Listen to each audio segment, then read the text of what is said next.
Welcome to Daily Steps from One Extraordinary Marriage, where we outline simple steps that you can take to have the ultimate marriage adventure. I'm Tony DeLorenzo, your co-host, along with my beautiful wife, Elisa.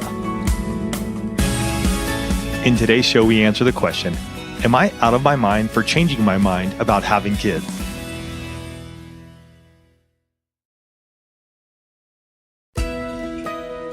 This wife goes on to say, in the past, I was completely against having kids. Now all of our friends have kids, and I can see us having kids too. When I bring it up, my husband says things like, you have to spend so much money taking care of them. He mentions that he thought we were on the same page of not having children, but it seems that one of us has changed their mind. But isn't that a part of marriage? Changing? Please help. This sounds a lot like Tony and I in the early years of our marriage. Oh, yeah. Because when we married, we were both adamant, like, we're not having kids, not having kids, not having kids. I mean, people would ask, not having kids. That was the story for the first 6 years of our marriage. No, it wasn't for the first 6 years. 5.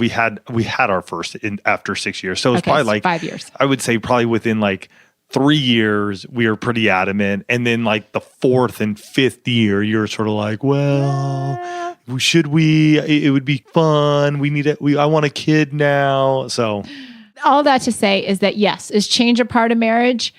Absolutely. Having kids, not wanting kids, or not wanting kids and then wanting kids? Yes, absolutely. We've been there. It happens. And it happens to in a lot of marriages, not just to yours. And, a big part of this, and it was hard to tell from the email that came in, if there have been any specific conversations around this. Obviously, this wife mentions that she brings it up and it works its way into conversation. It's hard to tell from the message if there was a specific, like, let's sit down and talk about where we are about having kids now. Mm-hmm. Because my guess is when he mentions things like, the finances and people changing their mind, is that there are some concerns or fears that he's dealing with internally that they haven't actually laid out on the table. What's it going to look like if we bring a little human being into the world? Right? Besides the cost, what's the emotional connection? How's that going to change between the two of us? What's going to change with our flexibility and our freedom? How are our lives going to change? And those fears a lot of times do come up in those conversations that are like, yeah, no, this isn't working, or this isn't going to work, or it's going to be too much money. Like it's very easy to stay on the surface. Yeah. In terms of what the fears are, to really dig deep in. And maybe the two of you need to sit down and create a vision for what you want your marriage to look like. I think the big thing is you have to sit down and have a conversation.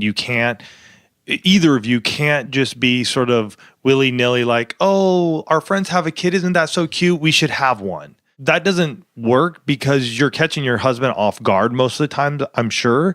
And he's going to get defensive and go, well, why should we? Like, I'm good the way I am. And instead, it means, like Elisa said, have a vision, sit down. What does it look like? What's our marriage look like for the long term? Where do we see ourselves? And for Elisa and I remember, hey, it was about 3 years in or so. We were like, no. And then she began to bring up like, well, I think it would be interesting I don't want to say interesting, but it would be fun to have a kid. I don't know why I keep saying interesting, because it is interesting to have kids at times. And I would feel the same way if it was just out of the blue. It's like, I'm good. It wasn't until we began to sit down, though, and really talk about what our lives would look like with kids. Mm-hmm. And is that something we want? Is that something we wanted to leave as our legacy?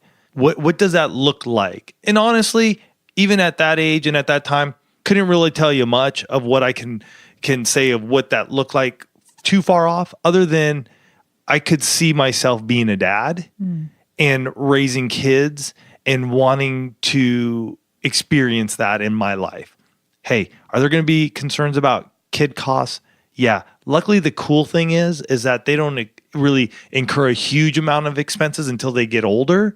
I mean, I think you can grow into that, honestly. Well, I'm thinking of all the diapers. Yeah, but diapers are nothing compared to like shoes and clothes and backpacks and iPads and this and that for school. I mean, the cost is crazy. So when they start out, it looks like it's a big expense, and yet you grow into that also. Absolutely. And it's like Tony said, it's what's that vision? A couple making the decision whether or not to have kids. I mean, in our family, in Tony's immediate family, it's Tony and his brother. We have kids. Tony's brother and his wife, my in-laws, do not have kids. It works for both of us. Right. And so it's deciding what's going to work for, but you got to sit down and have those. And, Tony said a conversation, it's actually multiple conversations. Yeah, it really is. Right. Because this isn't going to be decided, on, the third Friday of the second month, when the moon is just right. It's going to be what's going to work for, what do we want our marriage to look like? How do you think you're going to show up as a parent? How do you think I'm going to show up as a parent? Like, let's talk through this. Because even those conversations, even though you can't, and I will tell you, you can't fully understand what your life is going to look like with a kid until you have a kid. That's the truth. Or how you're going to parent or what discipline's going to look like. Like, it's a lot of theory until you actually have kids. We're still working through that, and we have teenagers. It's all about starting the conversation. Because whether we're talking about kids or we're talking about any other area of your marriage, how the two of you are able to have those conversations equips you to build a foundation to make those decisions, right? Instead of just like, hey, let's do this. No, let's have what is this going to look like for us?